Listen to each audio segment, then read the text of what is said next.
Hey, superstar! Have you ever looked up and thought, why is the sky blue? Is someone painting it every day? Or is the sky wearing blue clothes? Pip, maybe the sun knows the answer. Hello, little explorers. I send white light to Earth, but it's not just one color. My light has many colors, like a rainbow. But tiny air particles love to bounce blue light everywhere. That's why your sky looks blue during the day. The sky isn't blue, it's just light playing tricks.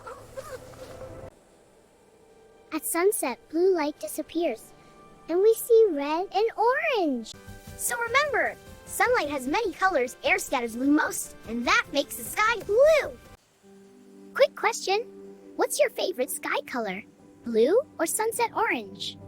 Tonight's challenge, look at the sky and spot the colors. And don't forget, like and subscribe for more fun learning with Pip.